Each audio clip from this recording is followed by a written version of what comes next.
Hey guys, how's it going, and welcome to a new video. So today there was an update that made it so fairy rings are a lot faster to navigate. They made it so that rather than having to teleport to Zenaris and then enter the fairy ring code, you can just enter the fairy ring code directly in any fairy ring and go from one fairy ring to the next rather than going to Zenaris in between.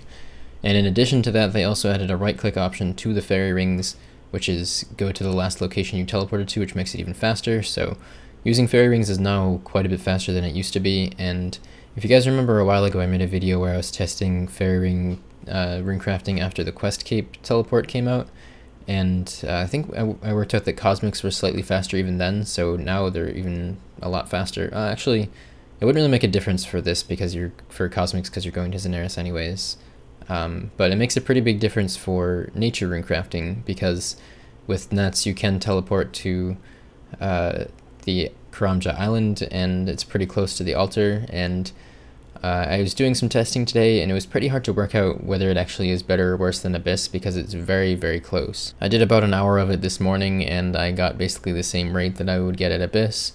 And so like an hour ago I was actually doing some timing out, like counting ticks and all that kind of stuff, really trying to get the exact numbers. And I worked it out. If you were doing like a perfect lap would be anywhere between 95 and 99 ticks. Based on what I calculated, I definitely could be off by like 1 or 2 ticks, but around there it would be a perfect lap. And the laps that I was actually doing were probably around like 100 to 105 ticks most of the time.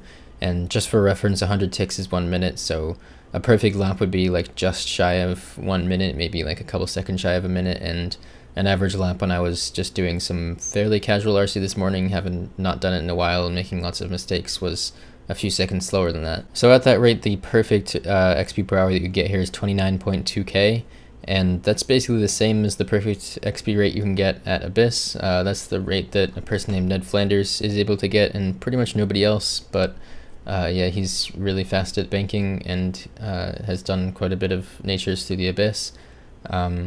So yeah, it's a really nice method. I mean, it's basically exactly the same as Abyss from what I can tell. The most that it would be different from Abyss is maybe 1 or 2 ticks faster or slower, and it's hard to really tell which direction it is, but it's something that you would never really even notice, and your rates are going to be pretty much identical. So the main difference is that you don't really have to worry about PKers, but that being said, it is still best to do an Abyss run about every 9 or 10 runs to repair your pouches.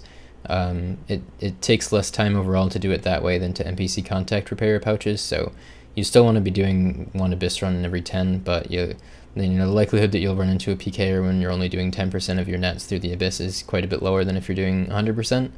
So yeah, it's 100% safe. And another thing that's definitely worth noting is that the rates that I'm talking about are if you have 99 mining and agility through the Abyss, and your rates will be a little bit lower if you don't, because you can fail the obstacles then. And this thing, all it depends on is whether you have a quest cape, and you can get these rates.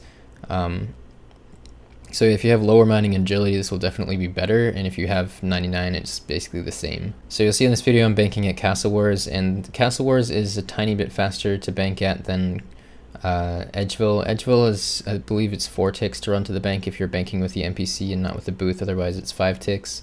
Castle Wars is varied, so it can be anywhere between 3, 4, and 5 ticks, depending where you spawn, because it has a varied spawn location. But yeah, Castle Wars is basically the fastest banking you can use in this situation, and it only runs you maybe like 15k GP an hour extra to bank at Castle Wars, so it's probably worth it. And even if you have crafting cape, it's not worth using it because you have to have the quest cape also, so you lose an inventory space if you're banking at crafting guild, and that's not worth the lost inventory space is not worth saving that tiny bit of money on dual rings. But I guess one other thing that's worth taking into account is the fact that you do get a very small amount of mining and agility XP from doing Abyss, and you wouldn't get that from this, and that does add up a little bit over time, and maybe will save you like somewhere between maybe 3 and 5 hours worth of mining and agility XP if you were to do Abyss to 99 RC instead of this. So that is, I guess, something, but it's pretty minuscule. So basically what it seems to come down to from the numbers that I've been able to determine is completely personal preference. Obviously you do need to have a quest cape for this, which is kind of a high requirement, but it's not really crazy. And I guess 99 mining and agility is probably more time consuming than a quest cape anyways. So yeah, it's kind of nice. It's not really overpowered because it's pretty much exactly the same, and it just offers an alternative. So if you like Abyss better, go for that. If you like this better, then go for this, and pretty much it's nearly lossless either way. So It's a pretty nice update. I thought that it would actually be noticeably faster. I thought you'd be getting at least like 1 or 2 laps per hour more, but it ends up being just about the same. One more thing that people might have questions about is other teleports to fairy rings, not just the quest cape. The quest cape is the fastest teleport to the fairy ring in game. The second fastest would be using your POH if you have a fairy ring built in there.